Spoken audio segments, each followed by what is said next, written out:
Amin. Kita berikan tepuk tangan yang paling luar biasa buat Tuhan.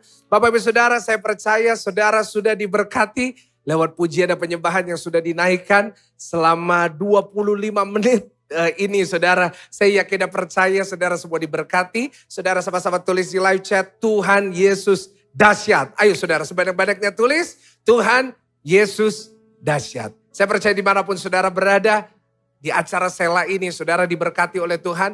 Di acara Sela ini saudara dikuatkan oleh Tuhan. Dan saudara, hari ini saya kembali ditemani oleh tim-tim dari GSDS Worship. Tapi kali ini bukan dari yang senior saudara. Tetapi mungkin bisa diganti kamera kedua. Kita hari ini dilayani oleh tim GSJS Youth Worship. Wah, kasih tepuk tangan yang paling dahsyat buat Tuhan ya. Saudara, saya percaya tadi saat kita menyanyi, saat kita menyembah Tuhan, saya percaya saudara juga merasakan apa yang saya rasakan.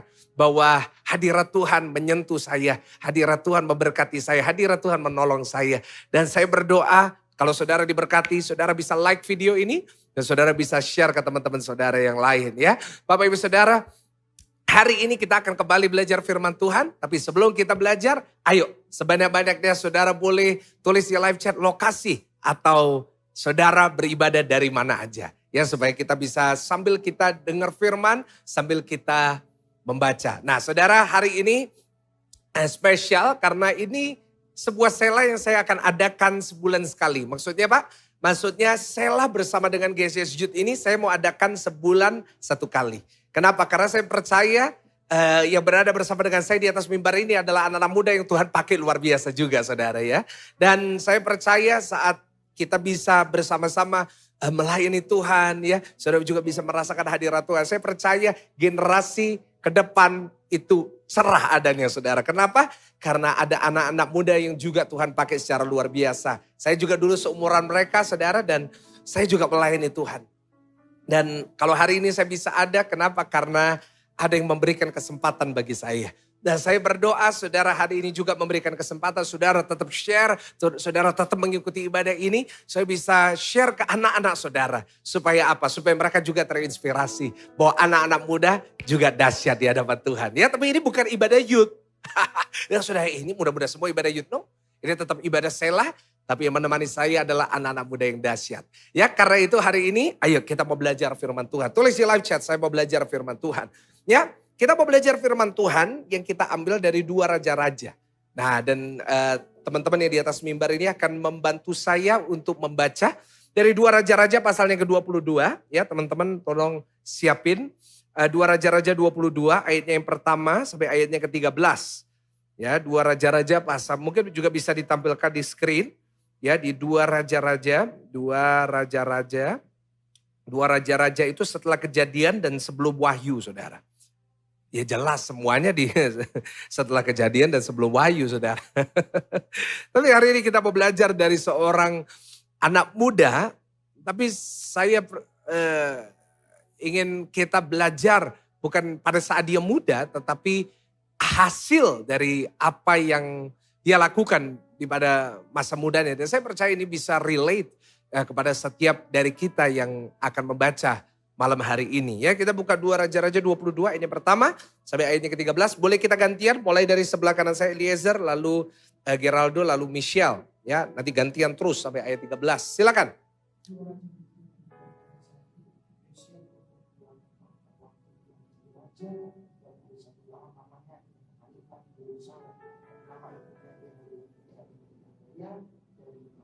Ya. Ia melakukan apa yang benar di mata Tuhan dan hidup sama seperti Daud, bapa dan ibunya, dan tidak menyimpan tekanan atau kegiatan. Dalam waktu yang terdapat dengan zaman Raja Usia, maka Raja Guru sampai Azaria bin Sulam, penitera itu ke rumah Tuhan katanya. Pergilah kepada imam besar Hilkiah, suruhlah ia menyerahkan seluruh uang yang telah dibawa ke dalam rumah Tuhan yang telah dikumpulkan dari pihak rakyat oleh penjaga-penjaga pintu. Baiklah itu diberikan mereka ke tangan para pekerja yang diangkat untuk mengawasi rumah Tuhan, supaya diberikan kepada tukang-tukang yang ada di rumah Tuhan untuk memperbaiki kerusakan rumah itu. Yaitu kepada tukang-tukang kayu, tukang-tukang bangunan, dan tukang-tukang tembok, juga bagi pembelian kayu dan batu pahat untuk memperbaiki rumah itu. Tetapi tidak usahlah mengadakan perhitungan dengan mereka mengenai uang yang diberikan ke tangan mereka, sebab mereka bekerja dengan jujur. Berkatalah imam besar Hilkia kepada Safan panitra itu, telah kutemukan kitab Taurat itu di rumah Tuhan. Lalu Hilkia memberikan kitab itu kepada Safan, dan Safan terus membacanya. Ya. Kemudian Safan panitera itu masuk menghadapi raja. Disampaikannya lah kabar tentang itu kepada raja. Hamba-hambamu ini telah mengambil seluruh uang yang terdapat di rumah Tuhan dan memberikannya ke tangan para pekerja yang diangkat mengawasi rumah itu. Safan panitera itu memberitahukan juga kepada raja, Imam Hilkia telah memberikan kitab kepadaku. Lalu Safan membacakannya di depan raja. Ya. Segera sesudah raja mendengar perkataan kitab Taurat itu, dikoyakkannya lah pakaiannya.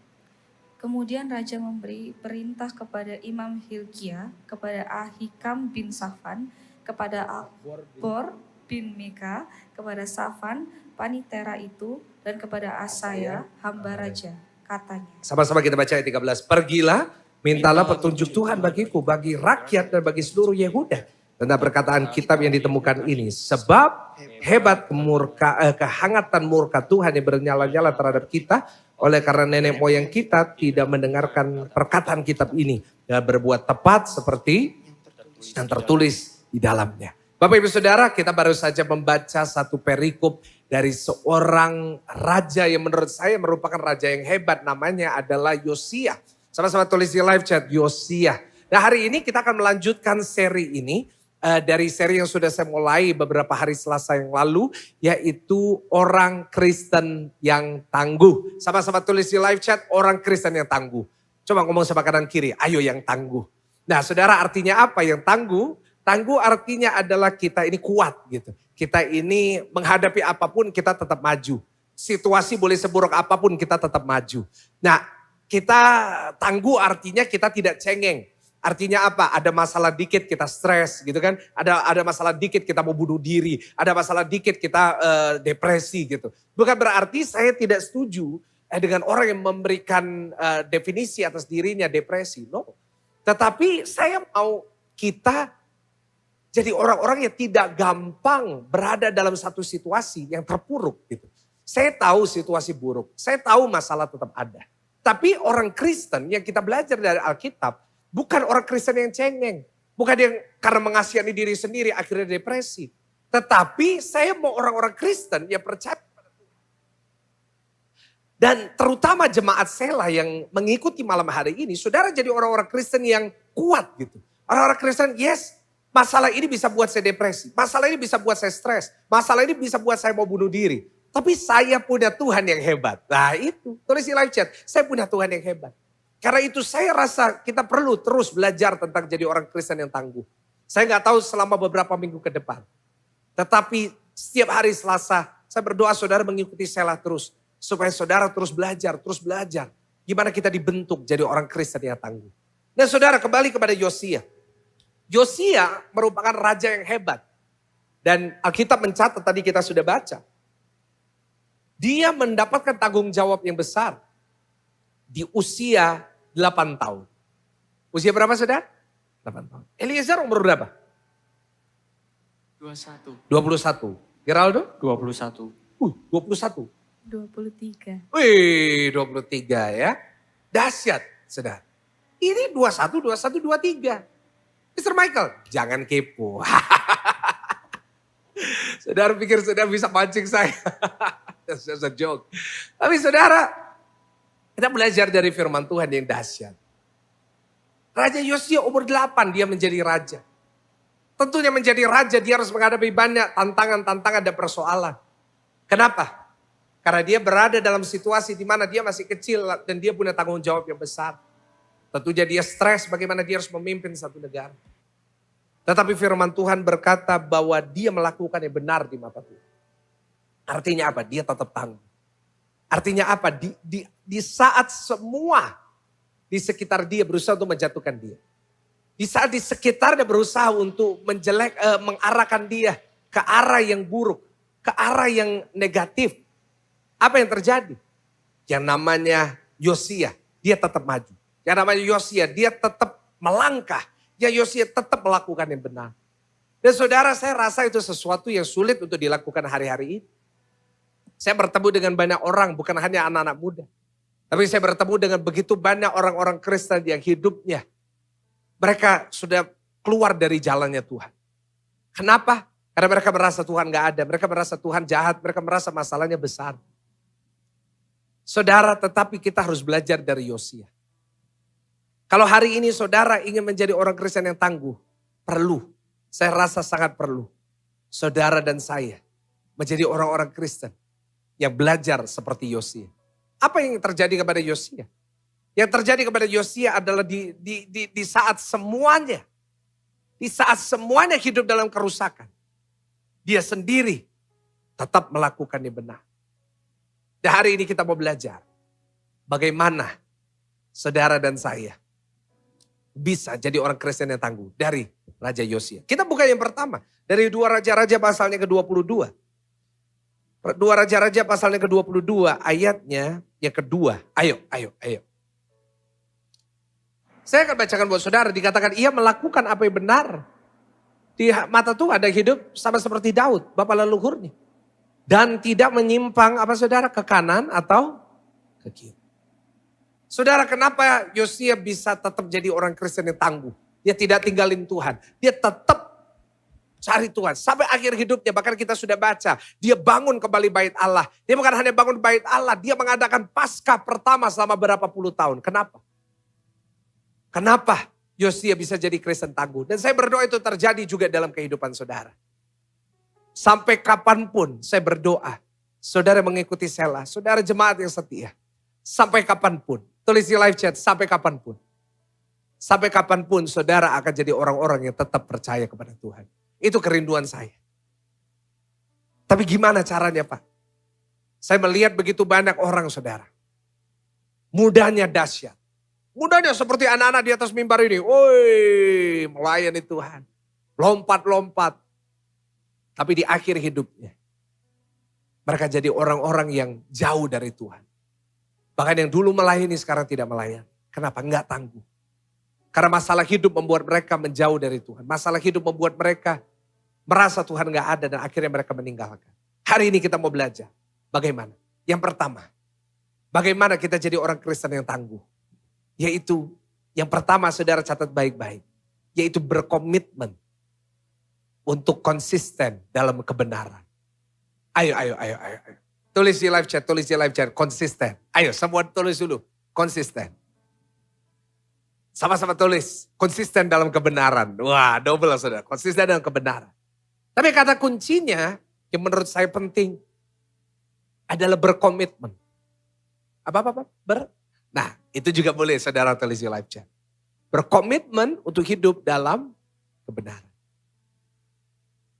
Saudara, tanpa komitmen yang benar, kita gak akan pernah bisa hidup dalam kebenaran firman Tuhan.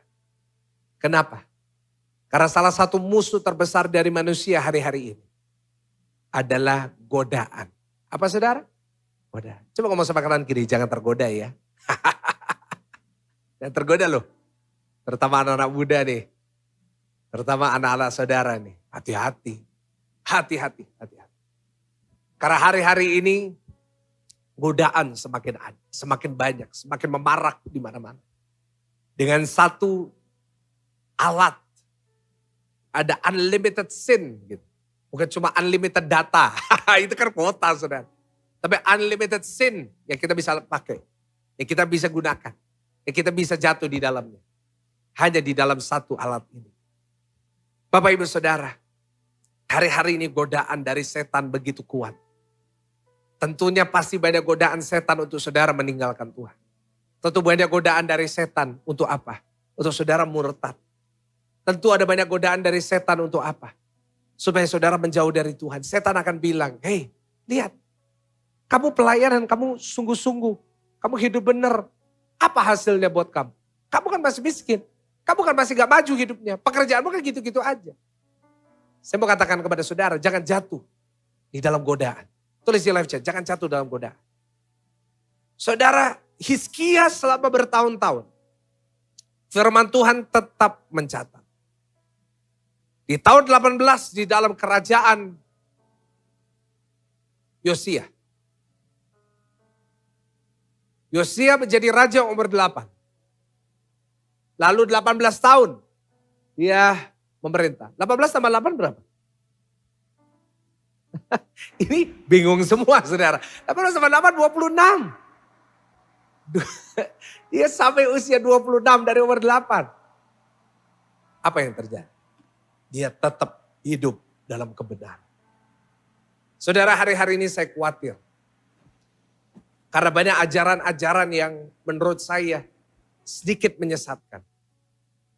Kenapa saya bilang sedikit menyesatkan? Kenapa saya nggak bilang sesat? Karena apa yang mereka katakan ada di Alkitab. Tetapi disalahgunakan. Banyak orang-orang Kristen hari-hari ini lupa dengan kebenaran. Mereka memakai tameng yaitu kasih karunia. Bapak ibu saudara yang saya kasihi. Firman Tuhan tetap sama. Firman Tuhan tetap belajar, mengajarkan kepada kita bahwa dia jalan kebenaran. Artinya kalau saudara mengikut Tuhan dan saudara gak hidup dalam kebenaran, saya khawatir saudara bukan mengikut Yesus yang sama dengan yang di Alkitab. Itu yang membuat saya khawatir, Bapak Ibu Saudara. Adalah saat saudara mengaku ikut Yesus.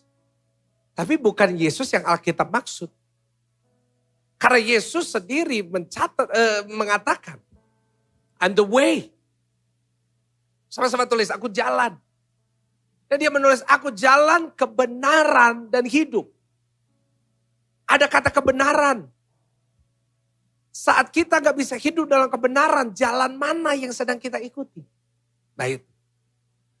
Saudara, kenapa Yosia bisa tangguh menghadapi semua?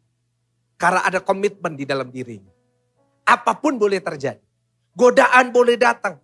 Masalah boleh datang. Tapi saya akan tetap konsisten melakukan kebenaran. Dan itu adalah orang-orang yang Tuhan cari. Konsisten. Tapi lihat lagi ayat 22, ayat 2. 2 Raja-Raja 22 ayat yang kedua. Ia melakukan apa yang benar di mata Tuhan dan hidup sama seperti Daud, bapa leluhurnya. Tidak menyimpang ke kanan atau ke kiri. Artinya apa? Nggak aneh-aneh gitu hidup. Lurus. Tulis di live chat, lurus. Saudara mau tangguh menghadapi apapun persoalan. Punya kebiasaan hidup dalam kebenaran. Jangan hidup dalam kebenaran yang pura-pura. Karena kita nanti akhirnya akan capek gitu saudara. Setuju dengan saya? Kalau kita cuma pura-pura baik, pura-pura benar, what will happen? Yang terjadi adalah satu saat ketahuan bahwa saudara pura-pura.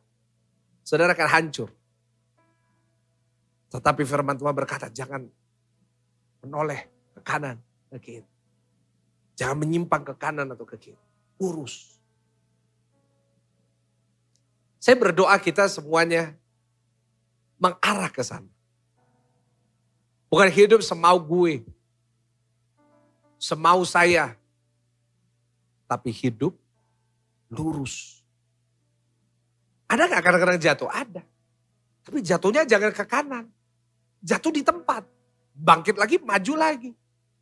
Ada orang udah jatuhnya ke kanan dan menyimpang ke kanan, menyimpang ke kiri. Menjauh dari Tuhan, menjauh dari jalan Tuhan. No, meskipun kita jatuh, firman Tuhan berkata tidak akan pernah apa? Jangan berhenti di situ. Dia berkata Tuhan gak cinta sama saya. Tapi tetap berdiri di situ, maju terus. Supaya kenyataan dan kebenaran itu ada dalam hidup kita. Saudara, Yosia punya orang tua yang gak baik. Coba buka 2 Raja-Raja 21 ayat yang ketiga. Coba. 2 Raja-Raja 21 ayat yang ketiga. 2 Raja-Raja 21 ayat yang ketiga. Ia mendirikan kembali bukit-bukit pengorbanan yang telah dimusnahkan oleh Hizkia ayahnya. Ini. Ia mendirikan kembali bukit-bukit pengorbanan yang telah dimusnahkan oleh siapa? Hizkia ayahnya. Saudara, di sini kita bisa melihat. Ada role model yang gak baik. Ada yang mendirikan mezbah. Ia membangun mesbah-mesbah untuk Baal, membuat patung, asalnya seperti dilakukan Ahab, Raja Israel. Dari ayat ini kita bisa lihat, ini berhala ini jatuh bangun. Ada yang dibangun, dihancurkan. Kalau saudara lihat di dalam Alkitab, lebih banyak raja yang jahat daripada yang baik. Ini jahat. Ayat ini sedang bicara tentang Manasye. Coba lihat. Ia mendirikan kembali bukit-bukit pengorbanan yang telah dimusnahkan oleh Hizkia ayahnya. Jadi Hizkia Manasye. Manasye ini siapa? Papanya Yosia. Wih, saudara. Membangun bait penyembahan berhala. Contohnya Yosia gak baik. Tapi apa yang dia lakukan? Dia gak contoh orang tuanya. Banyak orang-orang akan bilang, Pak, keluarga saya itu semuanya hidup gak benar. Papa saya itu hidup gak benar. Ya otomatis dong, kalau saya juga ngelakuin yang gak benar. No. Hari ini ada kesempatan bagi saudara untuk tetap jalan lurus. Yosia melihat banyak contoh-contoh. Ada Ahab, ada Manasye, ada orang-orang aneh-aneh gitu. Tapi dia tetap maju lurus. Dia tetap hidup dalam kebenaran. Dia lebih mencontoh Daud. Hidup dalam kebenaran. Tulis di live chat, hidup dalam kebenaran. Saudara, masalahnya hari-hari ini, kita tinggal di zaman di mana kebenaran itu nomor 2. Apa? Kebenaran itu nomor berapa? Nomor 2. Kita sedang tinggal di zaman di mana pembenaran nomor 1. Ain. Tulis di live chat, jangan pembenaran. Pembenaran itu apa? Kita tahu itu salah, tapi kita cari alasan untuk membuat itu benar. Jangan ya, jadi orang Kristen yang suka pembenaran. Pembenaran itu gak baik. Kalau kita suka membenarkan setiap perbuatan kita, akhirnya kita jadi orang yang menjauh dari jalan Tuhan. Pembenaran itu yang selalu hidup dalam dosa, tapi dia selalu cari alasan untuk membenarkan itu. Ada bapak-bapak yang selingkuh. Dia cari pembenaran. Loh Pak, gimana saya gak selingkuh? Istri saya jahat di rumah. Istri saya gak pernah di rumah, ya saya cari di luar. Itu kan kebutuhan saya. Itu pembenaran, bukan kebenaran. Ada ibu-ibu yang selingkuh dan bilang, aduh Pak, gimana ya Pak, suami saya itu jahat, main tangan. Wah saya ketemu Pak sama yang halus gitu. Itu pembenaran Bu. Anak-anak muda. Ini anak-anak muda ini paling suka pembenaran.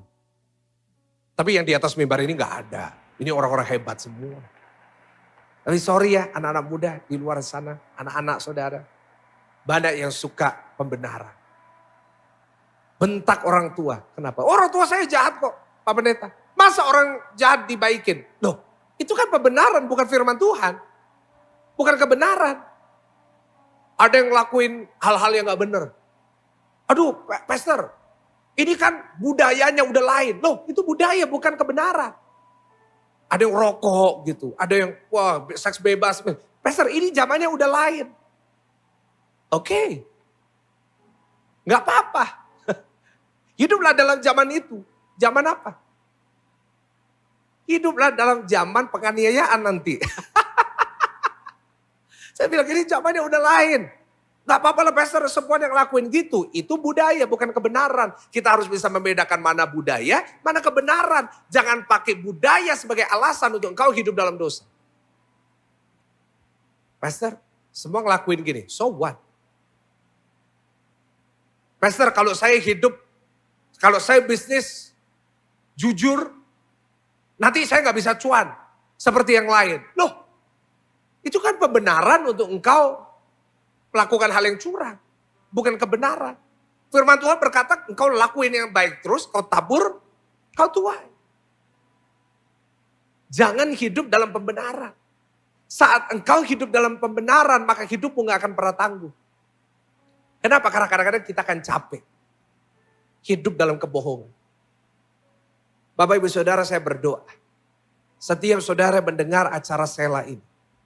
Saudara jadi orang-orang yang tangguh. Kapan? Saat kita komitmen. Saat kita komitmen untuk apa? Saat kita komitmen untuk hidup terus dalam kebenaran Tuhan. Tetap ibadah. Tetap sungguh-sungguh cari Tuhan. Tetap menyembah Tuhan. Yosia melakukan itu. Dari usia 8. Sampai akhir hidupnya. Dia tetap hidup lurus. Karena itu dia tangguh. Orang boleh nawarin saudara apapun. Belajar untuk bilang tidak. Gak bisa. Saya tetap harus hidup dalam kebenaran. Dan saya yakin dan percaya Bapak Ibu Saudara. Saat saudara bisa hidup dalam kebenaran terus, saudara akan tangguh. Dan yang kedua.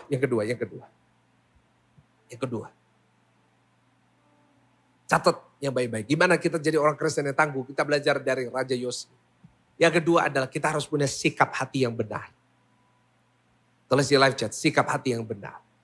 Ayo sebenarnya tulis di live chat, sikap hati yang benar. Maksudnya sikap hati yang benar. Kita belajar dari Raja Yosia. Yosia belajar dari siapa? Coba lihat 2 Raja-Raja 22 ayat yang kedua. Lagi. 2 Raja-Raja 22 ayat yang kedua. 2. Yang melakukan apa yang benar di mata Tuhan dan hidup sama seperti siapa? Daud punya sikap hati yang benar. Karena itu Tuhan suka sama hati. Apa yang Daud lakukan? Apa sikap hati Daud sehingga dia berkenan kepada Tuhan? Catat baik-baik. Saudara yang saya kasih. Sikap hatinya Daud adalah dia selalu ingin menyenangkan Tuhan. Tulis di live chat, aku mau menyenangkan Tuhan. Saya gak janjian dengan Geraldo tadi menyanyikan. Menyenangkan. Saya gak janjian, saya udah siapin khotbah dari lama. Tapi satu roh gitu saudara artinya. Apa sikap hatinya Daud? Apa yang dia lakukan? Saya mau menyenangkan Tuhan. Menyenangkanmu, senangkanmu. Hanya itu kerinduanku. Kerinduan kita menyenangkan Tuhan. Kalau kita hidup menyenangkan Tuhan, apapun yang terjadi, lurus. Gitu. Apapun yang terjadi, whatever happens. Boleh badai, boleh persoalan, boleh apapun datang. Kalau hati kita, sikap hati kita menyenangkan Tuhan, pasti tangguh, pasti kuat. Kita gak akan ninggalin Tuhan. Kita gak akan cengeng, kenapa? Karena saat kita menderita sekalipun, saat kita hadapin persoalan sekalipun, kita tahu kalau kita tetap bertahan, kita tahu kalau kita melakukan yang terbaik, itu nyenengin Tuhan. Kita tahu kalau kita ngomel, itu mendukakan hati Tuhan. Kita tahu kalau kita depresi, itu mendukakan hati Tuhan. Kenapa? Tuhan sayang sama saudara. Coba saudara orang tua lihat anak saudara depresi, kira-kira apa yang terjadi? Saudara pasti stres, saudara juga pasti sedih. Kita semua anak-anak Tuhan, kalau kita stres gitu. Kalau kita takut, kita ribut, kita meninggalkan Tuhan, itu mendukakan hati Tuhan. Tapi saat sikap hati kita punya satu prinsip. Apapun yang aku lakukan, apapun terjadi, aku harus menyenangkan Tuhan.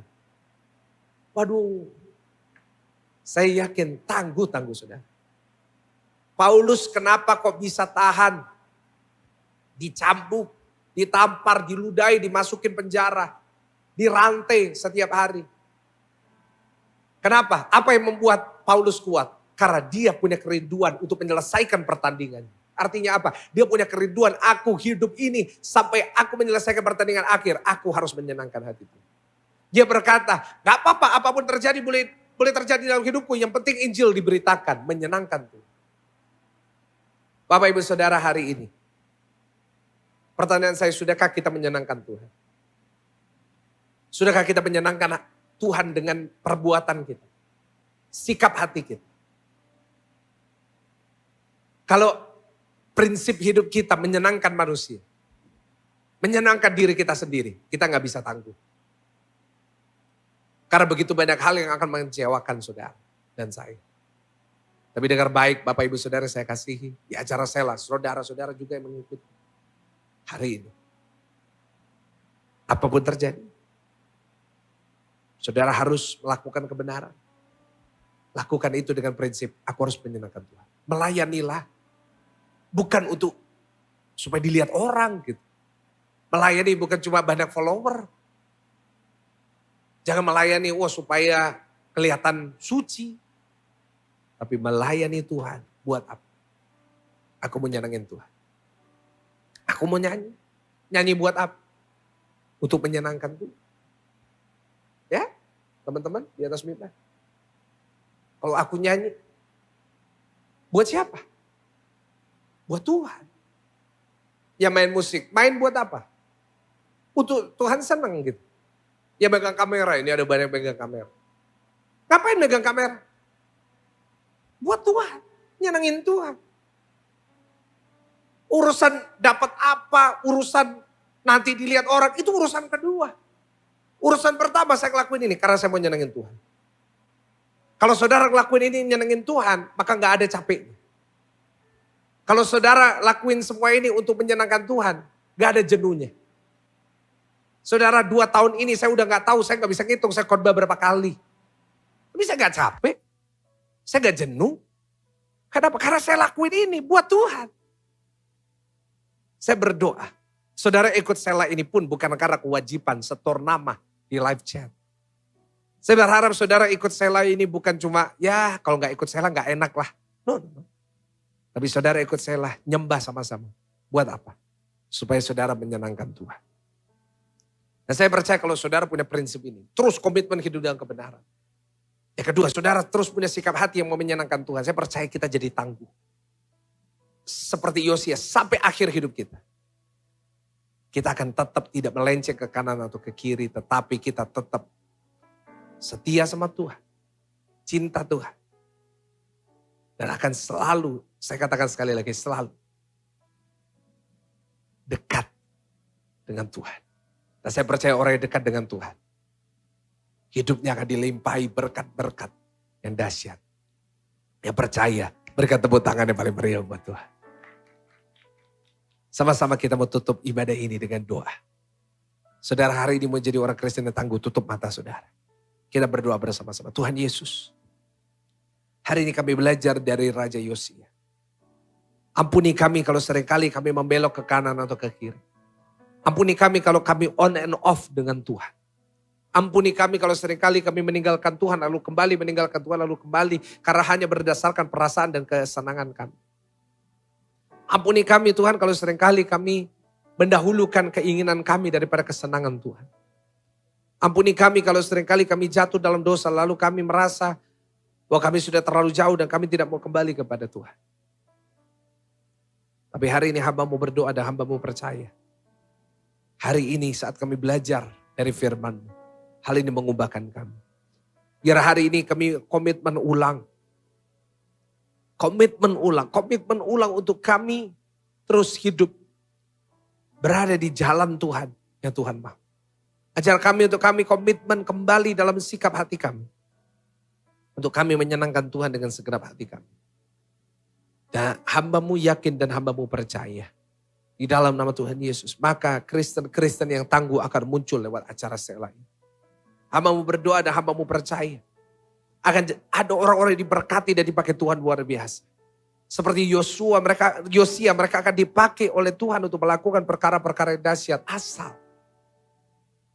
Asal setiap dari jemaat-Mu hari ini punya sikap hati menyenangkan Tuhan. Kami mau selalu menyenangkan-Mu. Kami mau selalu menggunakan hidup kami supaya hati Tuhan senang. Dan hamba-Mu percaya hari ini firman Tuhan akan mengubahkan kami. Berkati setiap jemaat Tuhan. Yang sakit Tuhan sembuhkan, yang punya masalah Tuhan buka jalan. Yang sudah susah Tuhan berikan penghiburan.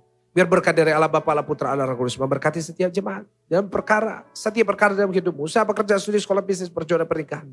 Dan apapun yang kau lakukan. Mulai hari ini sampai selama-lamanya. Di dalam nama Tuhan Yesus. Mari jemaat Tuhan yang sudah diberkati. Sama-sama kita katakan. Amin. Kasih tepuk tangan sekali lagi yang paling dahsyat.